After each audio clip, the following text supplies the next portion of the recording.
Hello guys, welcome to my YouTube channel. So this time we will be solving another GFG problem. It's a POTD again. So problem का अगर name check करेंगे तो है कि arithmetic number. Okay. So it's a easy problem. So easy problem है, ठीक है. पहले प्रॉब्लम समझते हैं, प्रॉब्लम क्या कह रही है, उसके बाद में हम इसका कोड लिखेंगे यहाँ पे. So topic tags okay, mathematical, ठीक है. पहले प्रॉब्लम समझते हैं, ठीक है, प्रॉब्लम क्या कह रही है. सो प्रॉब्लम रीड करते हैं. Given 3 integers a denoting the first term of an arithmetic sequence. Okay, मतलब कि अर्थमेटिक सीक्वेंस के बारे में बात हो रही है, ठीक है. अर्थमेटिक नंबर यहाँ पे जो नाम से ही पता चल रहा है कुछ एपी से रिलेटेड है, ठीक है. ए वो क्या है, फर्स्ट टर्म है, ठीक है. C denoting the common difference of an arithmetic sequence. Okay, an integer B, जो बी क्या है, बी एक इंटीजर है, ठीक है. You need to tell whether B exist in the arithmetic sequence और not. E return 1 if B is present in the sequence, otherwise return 0, ठीक है. तो क्या है प्रॉब्लम, मैं आपको बताता हूँ एक बार, ठीक है. मेरे को कॉपी पेस्ट करता हूँ मैं यहाँ पे, ठीक है. तो प्रॉब्लम कह रही है कि हमारे पास में क्या है, ए बी सी करके 3 इंटीजर हैं, ठीक है. एक ए, एक बी और एक सी, ठीक है. सो ए क्या है, फर्स्ट है, ये तो जो ए पी होता है उसका फर्स्ट टर्म. बी क्या है, कॉमन डिफरेंस. कॉमन डिफरेंस को हम नॉर्मली डी से डिनोट करते हैं, ठीक है. और जो ए पी का जो फर्स्ट टर्म होता है उसको, सॉरी ये कॉमन डिफरेंस नहीं है, कॉमन डिफरेंस सी है, ठीक है. जो सी है वो क्या है, मेरा कॉमन डिफरेंस है, तो इसको मैं डी से डिनोट करूंगा, इसको ए से. ये फर्स्ट टर्म है, ये कॉमन डिफरेंस है. और ये मतलब जो ए एन एच टर्म होती है ना हमारे एपी में, एपी का आपको पता होगा एपी क्या होती है, ठीक है. इसमें कॉमन डिफरेंस कांस्टेंट होता है, ये एपी सीरीज होती है. जो ए एन एच टर्म होती है हमारी एपी में वो बी है, ठीक है. सो हमें क्या करना है, ये फाइंड करना है कि जो बी जो है वो उस एपी में एग्जिस्ट करती है या नहीं, ठीक है. सो हमें एपी का क्या फर्स्ट टर्म दे रखा है, ए की वैल्यू और कॉमन डिफरेंस सी, और हमें पता करना है कि उसमें बी एग्जिस्ट करता है नहीं, बस ये हमें सर्च करना है, ठीक है. सो यहाँ पे अगर देखोगे तो बी की वैल्यू क्या है, 3, ठीक है. अगर ए की वैल्यू 1 है, अगर 1 में मैं 2 ऐड करता हूँ, ठीक है, मतलब फर्स्ट टर्म क्या होगी एपी की, अगर मैं एपी बनाता हूँ उसकी फर्स्ट टर्म होगी 1, ठीक है. सेकेंड टर्म क्या होगी, 1 + 2 3, ठीक है. 3 + 2 5, ये थर्ड टर्म होगी. 5 + 2 7. सो ऐसे करके एपी बन रही होगी, ठीक है. सो ये हमारी एपी की टर्म है, ठीक है. नाउ इसमें उसने कहा है कि हमें पता करना है 3 इसमें एग्जिस्ट करता है नहीं करता, ठीक है. तो हम सर्च करेंगे तो यहाँ पे 3 है, सेकेंड टर्म ही 3 है, ठीक है. सो 3 इसमें एग्जिस्ट करता है. सो यही हमें पता करना है कि हमें जो बी की वैल्यू है वो एपी में एग्जिस्ट करती है या नहीं, ठीक है. सो ये प्रोग्राम, ठीक है. एक आइडिया आपको आ रहा होगा कि हम अगर एपी पहले एपी जनरेट कर ले, फिर एपी की जो सारी वैल्यूज है, मतलब कि एक जो बेसिक जो पहला थोड़ी आ रहा होगा शायद, कि हम एक एपी जनरेट करें, जो एपी की सारी वैल्यूज हैं उनको हम क्या करें, वेक्टर में स्टोर करा ले, और फिर उसके बाद में इफ एल्स लूप लगा के हम कंपेयर कर ले कि अगर वो वैल्यूज, अगर जैसे बी है, बी अगर उस वेक्टर में प्रेजेंट है तो हम कर देंगे रिटर्न 1, अगर नहीं है प्रेजेंट तो रिटर्न 0, ठीक है. ये एक थोट हो सकता है, ठीक है.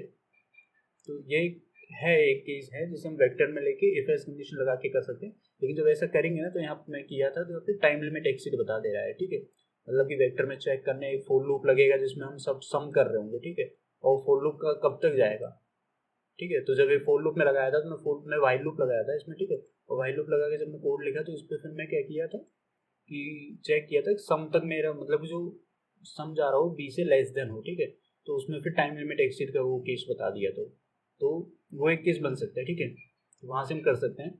तो सेकंड जो चीज़ फिर मैंने, सेकंड जो हम चीज़ कर सकते हैं यहाँ पे वो ये है कि हम क्या करें, इसमें हम सी के रेस्पेक्ट में सोचे क्वेश्चन को. सी क्या है, कॉमन डिफरेंस, ठीक है. सी की वैल्यू क्या हो सकती है, सी की वैल्यू 3 ही हो सकती है हमारे पास में. अगर हम देखें तो वो क्या होंगी मैं बताता हूँ. देखो जैसे यहाँ पे मैं करूँ, अगर सी की वैल्यू देखें हम, ओके पहले इसको, चलो ठीक है यहाँ पे लिख देते हैं. सी की वैल्यू क्या हो सकती है, या तो सी की वैल्यू हो जाए इक्वल टू 0, ठीक है, या सी की वैल्यू हो जाए लेस देन 0, ठीक है, और या सी की वैल्यू हो जाए मेरी ग्रेटर देन 0. 3 केस बन सकते हैं सी के, ठीक है. सी की वैल्यू मेरी 0 हो जाए, फर्स्ट केस ही होगा, ठीक है. सी इक्वल टू 0 मतलब कॉमन डिफरेंस 0, एपी बढ़ ही नहीं रहा है आगे, ठीक है. इसमें दो टर्म हो सकती है, एपी बढ़ ही नहीं रहा है, तो अगर ए इक्वल टू बी हो जाए, मतलब कि मेरा ए इक्वल टू बी, यहाँ पे मैं कर दूँ ये, ठीक है, तो मैं रिटर्न 1 करा दूंगा सीधा सीधा. क्यों, क्योंकि ए बी वहीं पे मिल गया है, सी 0 है, ए पी आगे बढ़ेगा नहीं, केस खत्म, ठीक है, प्रॉब्लम ही खत्म. और यदि ए 0 नहीं है, ए मतलब वो बराबर नहीं है, ठीक है, मतलब दूसरा केस ये हो सकता है ना कि जब ए बराबर नहीं है, कुछ भी और वैल्यू हो सकती है और सी की वैल्यू जीरो, तो यहाँ पे तो रिटर्न जीरो कराना पड़ेगा। जीरो क्यों रिटर्न करा रहे हैं यहाँ पे पता है, क्योंकि सी की वैल्यू जीरो तो वो आगे बढ़ ही नहीं रहा है, तो यहाँ पे जीरो हो गया, खत्म ये वाला। ठीक है, दूसरा केस बनता है हमारा जब सी जीरो, इसमें भी फिर तीन चीजें आती है। ठीक है, ए इक्वल टू बी हो जाए ये वाला सेम, फिर या ए लेस देन बी हो जाए, ए ग्रेटर देन बी हो जाए। ठीक है, अगर ए इक्वल टू बी हो जाए, ठीक है मान के चलो, और सी क्या है मेरा लेस देन जीरो, तो मेरे को यहाँ पे रिटर्न जीरो करना पड़ेगा। नहीं जीरो नहीं, रिटर्न वन, सॉरी वन। फिर मैं यहाँ पे सीधा सीधा लिख दूंगा रिटर्न वन करा देना। ठीक है, ये हो गया। और उसके बाद में जो सेकंड केस मेरा यहाँ पे होगा वो क्या होगा, मेरी एक मिनट। ठीक है, सेकंड केस होगा मेरा जब ए की वैल्यू क्या आ जाए मेरी लेस देन बी आ जाए। ठीक है, ए की वैल्यू अगर लेस देन बी आ रही है तो यहाँ पे मुझे क्या कराना पड़ेगा। ठीक है, एक चीज समझो, सी की value zero less than zero, A की वैल्यू लेस देन बी है, बी की वैल्यू ग्रेटर है। ठीक है, और ये इसको एक एग्जांपल से बताता हूँ मैं आपको। ठीक है, सी की वैल्यू मान के चलो अभी यहाँ पे ले लेता हूँ लेस देन जीरो, मतलब कि माइनस वन, ये हो गया सी। ठीक है, ये सी लिख देता हूँ, सी हो गया माइनस वन। ए की वैल्यू बी से छोटी है। ठीक है, तो ए की वैल्यू मैं ले लेता हूँ फाइव। ठीक है, और बी की वैल्यू में ए से बड़ी है। ठीक है, तो बी की वैल्यू हो गई टेन। ठीक है, अब फाइव में मैं कितनी ही बार वन ऐड करूँ, मतलब सी कॉमन डिफरेंस को ऐड करूँ, वो टेन के बराबर कभी नहीं पहुंच पाएगा, क्योंकि बी की वैल्यू ग्रेटर देन है। एपी जो होगी वो डिक्रीजिंग एपी होगी यहाँ पे, सी लेस देन जीरो मतलब डिक्रीजिंग एपी। ठीक है, तो बी की वैल्यू वो रीच ही नहीं कर पाएगा, तो इसमें मेरे को रिटर्न जीरो कराना पड़ेगा, क्योंकि वो कभी पहुंच ही नहीं पाएगा, इंक्रीजिंग एपी है ही नहीं है। ठीक है, तो ये इसलिए यहाँ पे रिटर्न जीरो करा रहा हूँ। ठीक है, थर्ड केस जिसमें ये होगा वो होगा ए इज ग्रेटर देन बी हो जाए मेरा यहाँ पे।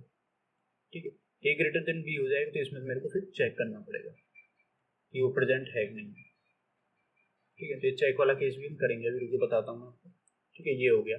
तो अगला जो केस बनने वाला है वो क्या होगा हमारा, जब सी ग्रेटर देन जीरो हो जाए, मतलब कि एपी है वो मेरा इंक्रीजिंग एपी। ठीक है, वैल्यू बढ़ रही है उसकी, तो इनिशियल वैल्यू कुछ भी हो वैल्यू बढ़ रही है। ठीक है, तो ये वाला केस जब होगा, ठीक है, तो इसमें मैं क्या करूँगा, यहाँ पे अगर ए इक्वल टू बी, ए वाला फर्स्ट कंडीशन जो होती है, तो रिटर्न तो वन कराना है, वो तो क्लियर कट है। ठीक है, वहीं पे खत्म हो गया, एपी बढ़ रहा हो कुछ भी हो रहा हो कोई फर्क नहीं पड़ता उससे। ठीक है, सेकंड जो होता है ए इज लेस देन बी, मतलब कि बी की वैल्यू ग्रेटर है, ए की वैल्यू छोटी थी, सी की वैल्यू पॉजिटिव है, मतलब बढ़ रहा है, तो ये मेरे को चेक करना पड़ेगा। ठीक है, चेक करने के लिए मैं लिख सकता हूँ इसमें इफ कंडीशन लगा के सीधा चेक ऐसे कर सकते हैं। ठीक है, मतलब कि जो एक होता है ना हमारा एपी का जो फॉर्मूला होता है वही यूज करेंगे हम। ठीक है, मतलब कि लास्ट टर्म में से हम फर्स्ट टर्म माइनस करेंगे। ठीक है, और इसको हम क्या करेंगे, कॉमन डिफरेंस से डिवाइड कर देंगे, ये एपी का फॉर्मूला है सीधा सीधा। ठीक है, और यदि ये जीरो के बराबर आ जा रहा है तो मतलब कि वो टर्म उसमें प्रेजेंट है, और यदि जीरो के बराबर नहीं आ रहा है तो प्रेजेंट नहीं है। अगर ये ठीक है, अगर ये मतलब जीरो के बराबर आ रहा है तो हम रिटर्न यहाँ पे वन करा देते हैं। ठीक है, मतलब कि रिटर्न वन कि वो टर्म इसमें प्रेजेंट है, अगर जीरो के बराबर नहीं आ रहा है तो वो टर्म इसमें प्रेजेंट नहीं है। ठीक है, ये करेंगे। सो ये प्रोग्राम थी। ठीक है, चेक चेक करने वाली कंडीशन जो थी ना, मैंने यहाँ पे चेक लिखा है, ये यही है। ठीक है, ऐसे ही चेक करेंगे हम। ठीक है, सो ए इज ग्रेटर देन बी और ये सी ग्रेटर देन जीरो में ये हो गया। ठीक है, सो ये प्रोग्राम था। ठीक है, हम सी की वैल्यू से कंपेयर कर रहे हैं। ठीक है, इसका एक बार हम कोड लिखते हैं। ठीक है, कोड लिख के मैं आपको वहाँ पे एक बार और ड्राई रन करके बताऊंगा फिर कैसे हम करने वाले हैं इसे। तो फर्स्ट कंडीशन तो क्या थी हमारी कि हम सी की वैल्यू चेक करेंगे, तो मैं यहाँ पे लिखूंगा if C is equal to zero and A मेरा किसके बी के बराबर आ जाए। ठीक है, तो इसमें मैं क्या कर दूंगा, यहाँ पे रिटर्न वन, बात ही खत्म। ठीक है, मतलब कि C zero A equal to B, जो फर्स्ट कंडीशन है मेरी C equal A equal B, ये वाला। ठीक है, ये वाला रिटर्न हो जाएगा सीधे से। ठीक है, उसके बाद में सेकंड कंडीशन क्या होगी यहाँ पे, एल्स इफ सी तो जीरो है अभी, लेकिन ए और बी बराबर नहीं है, तो मैं यहाँ पे रिटर्न जीरो करा दूंगा। ठीक है, ये हो गया। इसके बाद में मैं नेक्स्ट चलता हूँ, जब if C is less than zero, if C less than zero है लेकिन ए की वैल्यू मेरी लेस देन बी। ठीक है, मैं यहाँ पे क्या करा दूंगा, रिटर्न जीरो। मेरा वो केस हो गया जब बी की वैल्यू ग्रेटर है, सी लेस मतलब डिक्रीजिंग एपी। ठीक है, वो वैल्यू कभी इंक्रीज होगी नहीं, हो गया। और नेक्स्ट जो होगा मेरा एल्स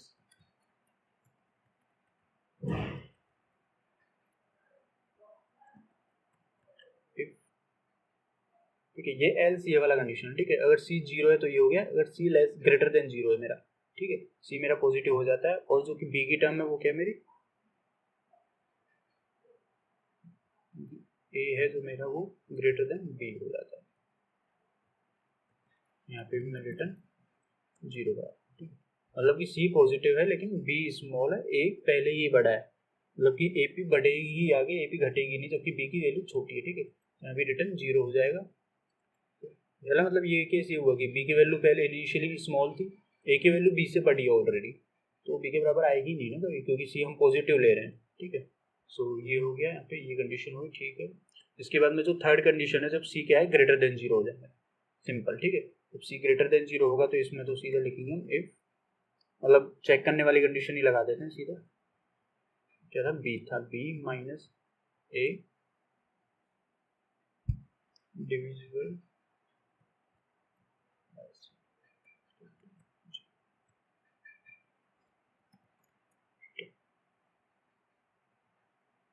ठीक है, ये हो गया। यहाँ पे रिटर्न वन हो जाएगा, और लास्ट में फिर एक लिख देते हैं रिटर्न जीरो, जब कोई सा ही रन ना करो, ठीक है, कोई सी कंडीशन ना हो। तो ये चेक करने वाली कंडीशन है, ठीक है। अगर ये कंडीशन सेटिस्फाई होती है, मतलब कि हमारा जो एपी है वो इंक्रीजिंग है, वैल्यू उसकी बढ़ती जा रही है, जैसे कि ये वाला जो फर्स्ट एग्जांपल है, ठीक है। इस वाले एग्जांपल के लिए कोई सी कंडीशन रन नहीं होगी, सिर्फ ये वाली कंडीशन रन होगी, क्योंकि सब पॉजिटिव है, वैल्यू बढ़ती हुई जा रही है इंक्रीजिंग, तो ठीक है। अगर इसको कंपाइल कर लेते हैं, पता करते हैं सही चल रहा है कोड हमारा, सो फिर एक बार ट्राई रन करके देख लेंगे। Okay, so output expected output बराबर, सबमिट करते हैं एक बार।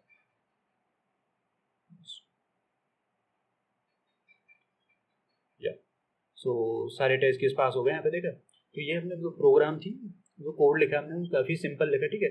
हम सिर्फ सी की वैल्यू से हमने चेक किया, C equal to zero, C less than zero, C greater than zero, ठीक है। और उसी से फिर हमने सारा वो निकाले आगे, ए बी की वैल्यू बराबर, A is not equal to B, तो वहीं से ये पूरा कोड लिखा है, ठीक है। एक बार समझना है इसको, काफ़ी ईजी प्रॉब्लम है, ज़्यादा टफ है नहीं। सो अगर आपको ये कोड पसंद आए तो please subscribe the channel, and just that's all for today. Thank you for watching.